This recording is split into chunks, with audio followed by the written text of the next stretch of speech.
Welcome to Rich Planet TV. I'm Richard D. Hall.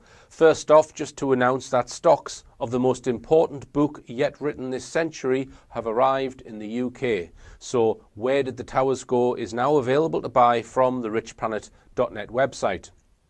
Now then, does anyone know what the population of the world is? Somewhere in the region of 7 billion is one estimate. That's 7,000 million people. But does anyone know what the world population of deer is? You know, those animals with antlers. Now, I couldn't find worldwide population figures for deer, but I could find the US figure.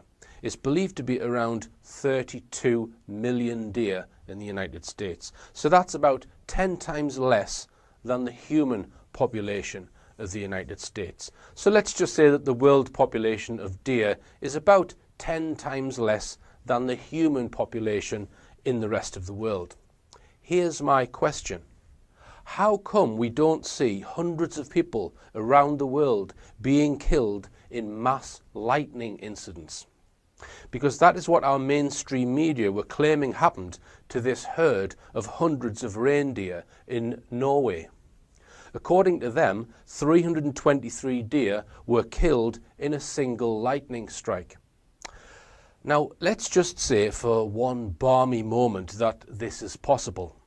If the population of humans is 10 times more than deers, how come mass lightning strikes on hundreds of human beings is not being reported regularly from all around the world? They said the reason why they could have all been killed with one strike was because the deer tend to stay close together. Really, they don't look that close together in this image. Electricity follows the path of least resistance. It does not jump from one deer to another before going to the ground. The story reminded me of the recent 116 sheep in Cumbria that died simultaneously of, wait for it, drum roll, worry. Yes, the sheep died of worry, according to the mainstream media, that is. Now, some UFO investigators are in on the act and suggesting some kind of UFO-related phenomenon. I guess that's possible, but if I was asked to speculate what was going on here, perhaps in both these cases, my money would be on some kind of energy weapons test by the military. It might also be some kind of public gullibility test, who knows. But if it was a weapons test, my next question would be, how long will it be before we see hundreds of people being simultaneously killed by lightning, worry, or any other ridiculous thing they might want to use as a cover?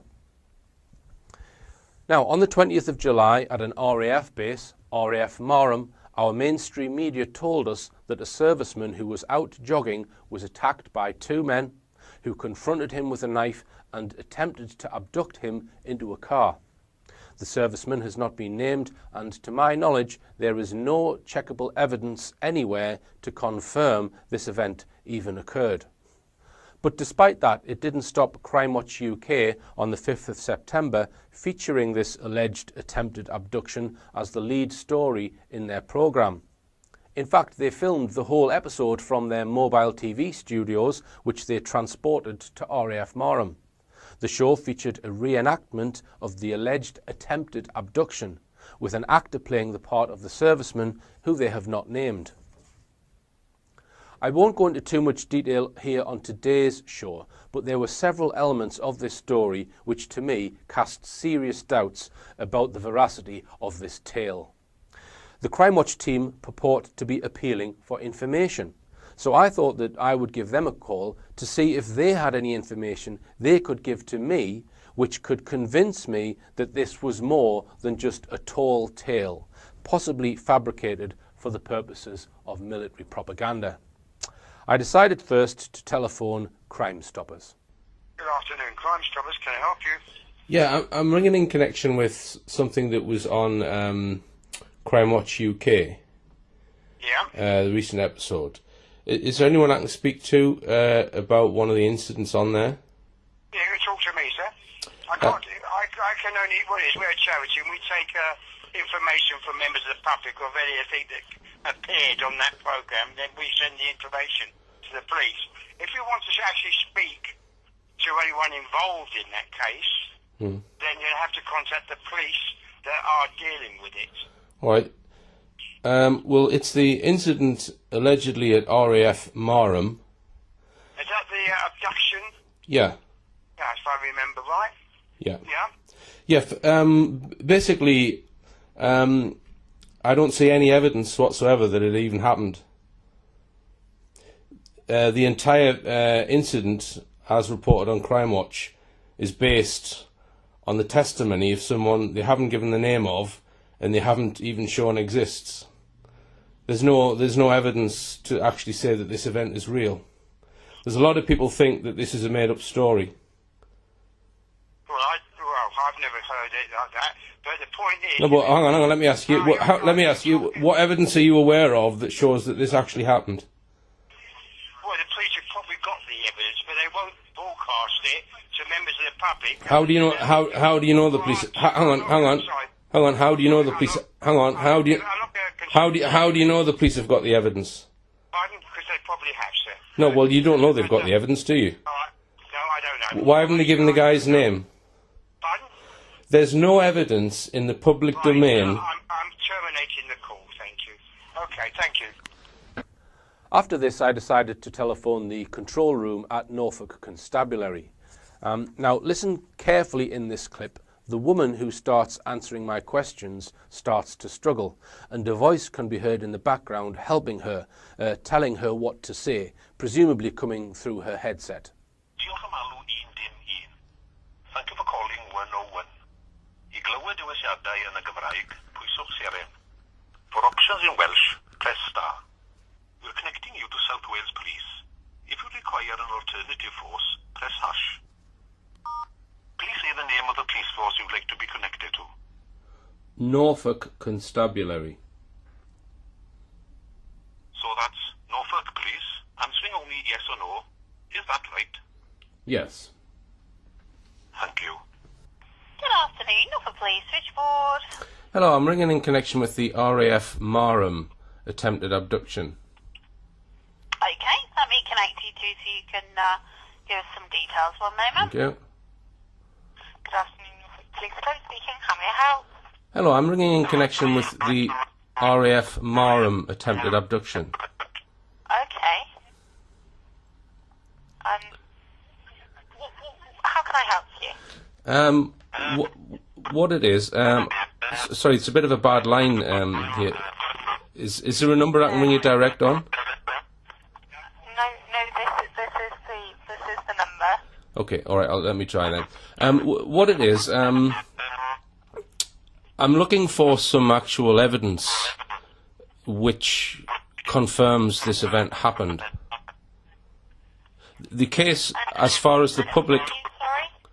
The case, as far as the public are aware, is based on the testimony of someone who has not been named. Other than this alleged testimony, there's no evidence that this event took place.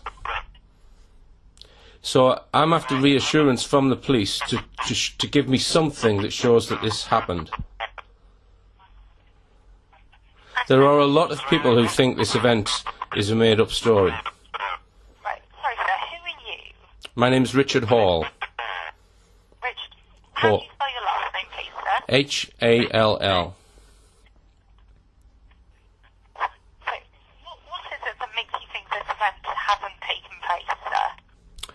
Well, I'm not aware of any evidence which shows it has taken place. Right. The only evidence that I'm aware of is an alleged statement from an alleged airman. So the name of the airman hasn't been given. So it's an anonymous person has made a statement. That's all this case is based on, as far as I'm aware.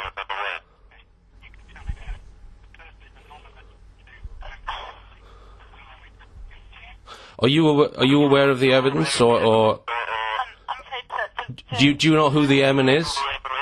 the person is anonymous to the public, because that's, but yes, we as the police, we know who it is. You personally know who it is. Yes, we do. Okay, so why would the public believe any of this happened if all they've been given is a statement based on someone who they haven't even been given the name of? There's no evidence supporting the case other than that statement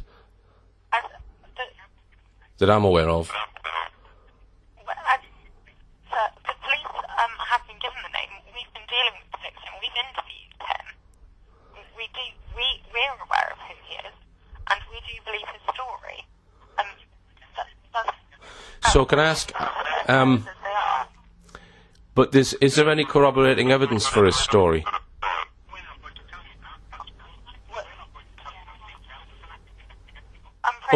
Other than his statement? This is an ongoing investigation. We're not saying... Why should the public believe you over it?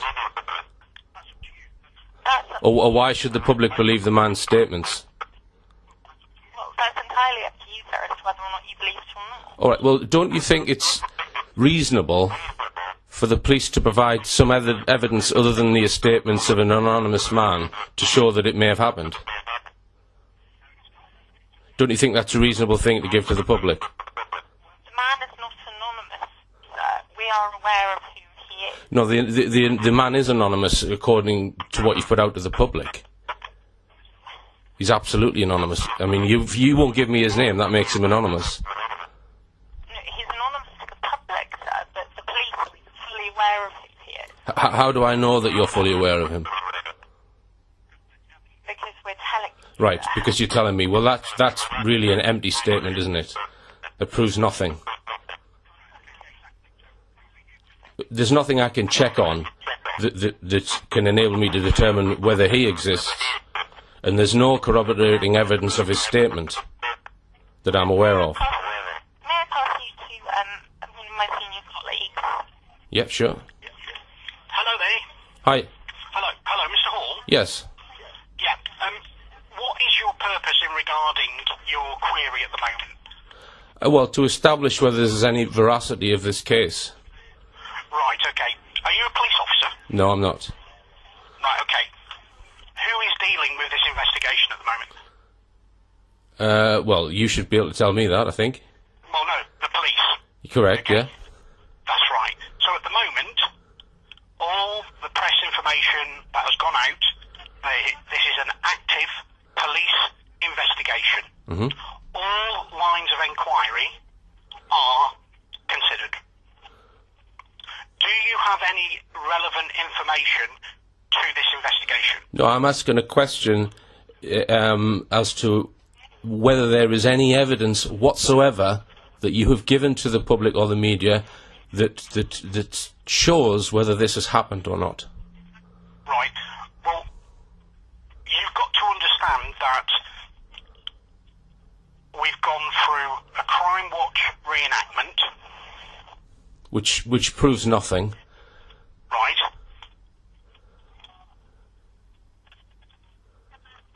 So as far as you're concerned, you believe it could be a figment of the person's imagination?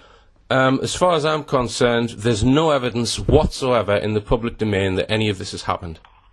Right, okay. Well, that's your personal opinion. Well, it's a fact. It's a fact. It's a fact. You haven't put out anything which shows that this may or may not have happened. Yeah, that's okay. That's right. You can make that deduction, and you have done. But we are getting a large response from members of the public with information contrary to that. Okay, well, don't you think it would be wise to put out something, if you have information or evidence which shows that it actually happened? We're not going to give you we're not going to release specific information relevant to an active investigation. That is standard procedures. Right, but... What we are doing is appealing for witnesses and information regarding the incident based on the facts that we have. Mm-hmm. Well, there's nothing to show that it's happened. Nothing. Well, that's down to you and your personal opinion. Well, it's not a personal opinion. It's a fact that nothing has been given to the public to demonstrate what happened. It's the word of a person that you haven't given the name of. It's a person's word. The name of the alleged person, who hasn't even been proven to the public exists. We are not going to release the victim's name. Well, why wouldn't you do that? So that we can check that he exists. Why wouldn't you do that? Why do you need to know the victim's name? So that I can check whether this case is real or not. Right, why do you need to check whether the case is real or not? Well, because the media regularly spread disinformation and misinformation for purposes of propaganda in the media, and we need to expose that if that is what has happened. Behind that. Say again? What is your purpose for trying to find out whether the media spread malicious communication and propaganda? Why are you dealing with because that? I think it needs to be... Your role or your job or your interests or... My interests, yes. My interests to stamp out lies in the media. Right, okay, alright. Well, at the moment, obviously you're aware of the... have you been on our Norfolk Constabulary website? No, I haven't. No. Please go on there, and any relevant information to the incident is on there. That has come from direct Norfolk Constabulary. That's not you'll have read in the Sun, or the Times, or on Sky News. That is directly on Norfolk Constabulary's website. Okay, well, I'll check that. Is there any evidence on there that shows that this happened? I am not going to divulge to you anything more that is what is on the Constabulary website. So I will let you have a look at that, and you can make your own deduction from there. Okay. Okay, well, here's some information I'd like to inform you on. It is my belief that organisations such as MI5 run psychological operations where they will invent events for political purposes, such as garnering sympathy for armed forces, etc. And I believe that this could be what's happened in this case. There you go, there's some information for you. Okay. All right. Okay, thanks very much now. You're more than welcome. Right, bye-bye now. Bye. Now, I'm not saying this event did not occur. It's going to be quite difficult for me to prove without doubt that something did not happen. It's generally considered very difficult to prove a negative. But I would say the right and proper opinion to adopt at this time is to state that because no evidence shows that it did happen, it probably didn't happen. If you have any information, or better still, any evidence on this supposed incident, please get in touch via the Rich Planet website. On with the show, and in today's programme I speak to Andrew Johnson about the work of David Icke, and we try and unpick the whole issue of alleged reptilians. During the Rich Planet speaking tours, I get asked many questions. A popular question that I am often asked is, what do you think of David Icke, Richard? On today's show, I hope to answer this question, and to help me discuss the work of David Icke, I'd like to welcome back Andrew Johnson. Welcome back, Andrew. Thanks for inviting me, Richard. Okay, so we're going to talk about David Icke today, and I've looked at certain information, you've looked at certain information. But we'll start, because I've not met David Icke, but you have, Andrew. Can you just tell us about that first? Yeah, well, that was in April 2008 that I ended up having a one-to-one meeting with David Icke at a hotel in Derby, and that was arranged through a mutual friend of his. And basically had a 2.5 hour long discussion. I mean, perhaps we can discuss that a bit later as to what we talked about, but I found him to be a very sort of affable and friendly chap. I didn't feel any negativity from him. He was quite happy to talk to me and stuff. So yeah, All right, so we're going to discuss a few aspects of David Icke's work, and just to touch on a recent video that he posted, because he posts weekly videos where he comments on geopolitics and other things.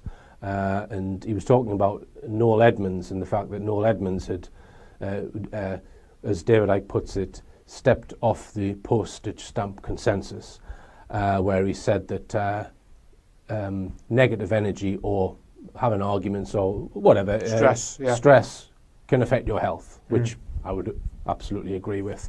Yeah, I recommend everyone watch David Icke's videos, on his weekly videos. They're excellent. And I thought it wasn't only poignant, but it was humorous. And David Icke I always find him humorous. Yes. I laugh at a lot of his anecdotes, and I think his observations are sometimes very, very to the point. And he's absolutely on the money with a vast amount of his work. Would you? I tend to agree. Yes, yeah, definitely. All right. Now, I have here a list of all of David Icke's books, which is a considerable body of work, and also some DVDs that he's produced.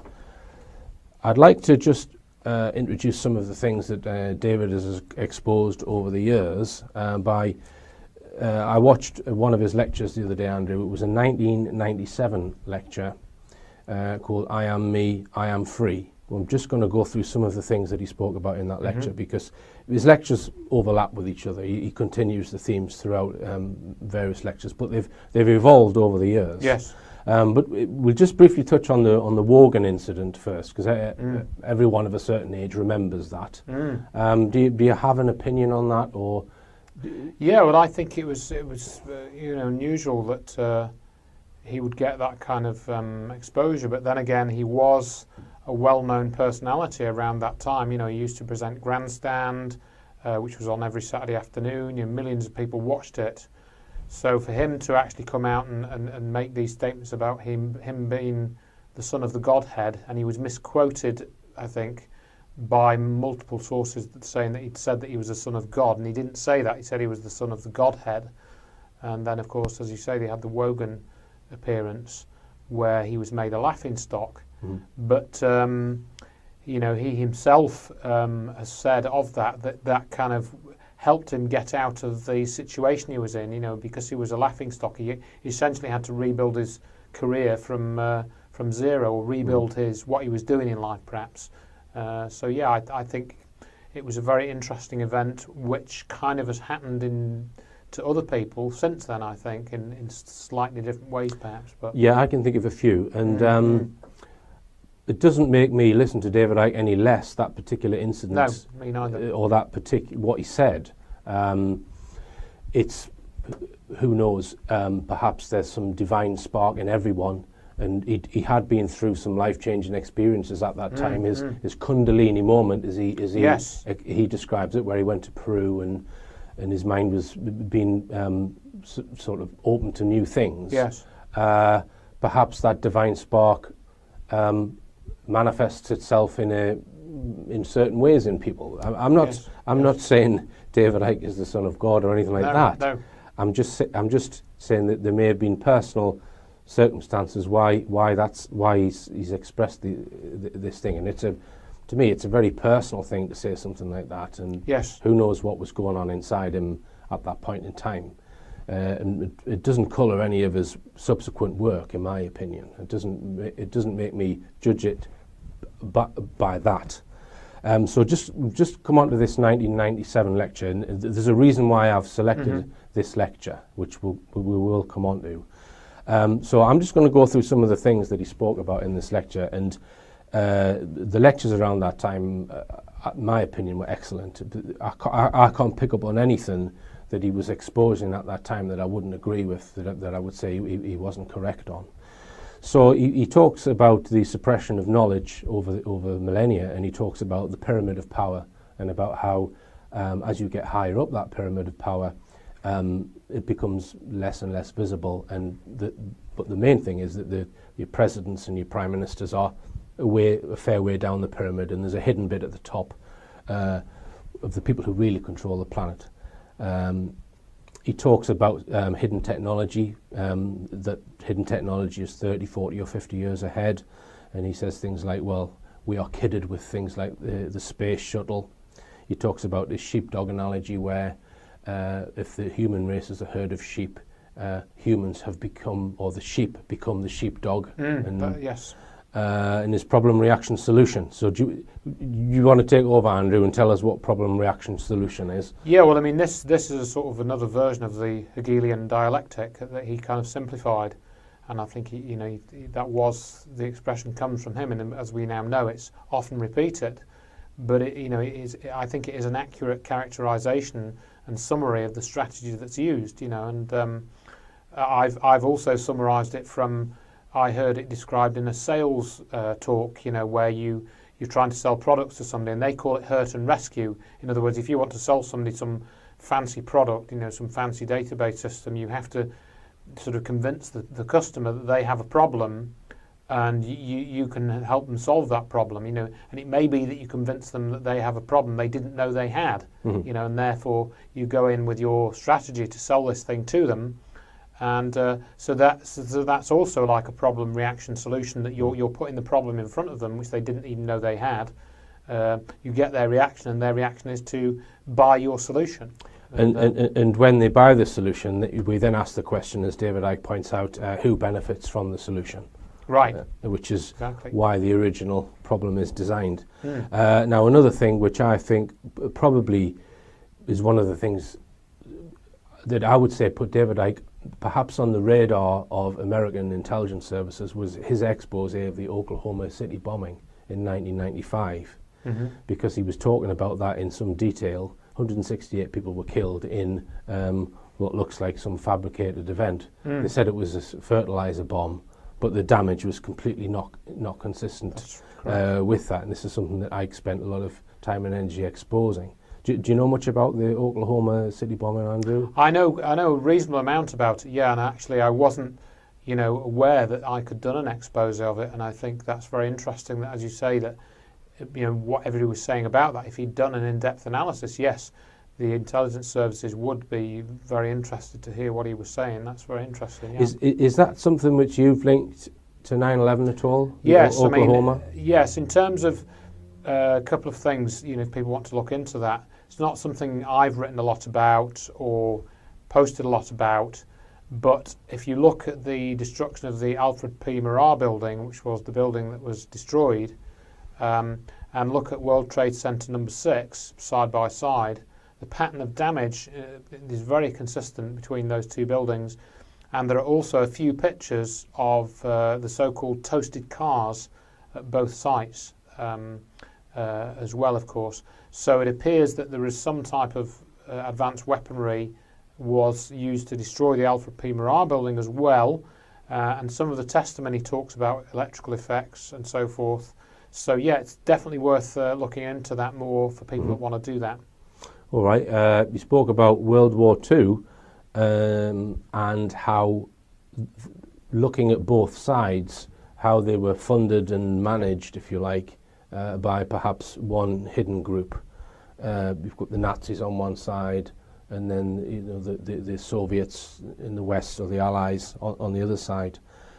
Churchill, he speaks about world government, a world currency, world army, and then he talks about how the three main areas, the EU, the American Union, and APEC, and about how they're going to be combined into perhaps a world government. Yes. And this is in 1997. He's warning everyone about this. Yes, yeah, and you know, I've picked up on some of that from his lectures too. The one that I saw actually was an earlier one called Robots Rebellion, which I think was made in 1994. And again, a lot of those themes he was talking about then as well, and he was you know, right on with that. Yeah, and another one of his anecdotes or his terminology is the stepping stone technique, where I think he's updated that.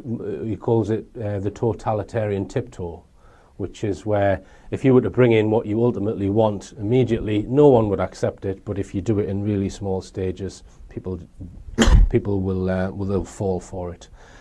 He talks about intelligence networks and the power of the Freemasons, and in talking about the world government, he talks about various institutions that have been set up over the years that really pull the strings of national governments, and he lists them in this lecture: the Trilateral Commission, the Royal Institute of International Affairs, the Council on Foreign Relations, the Bilderbergs, names that we've all heard now. He was talking about in 97.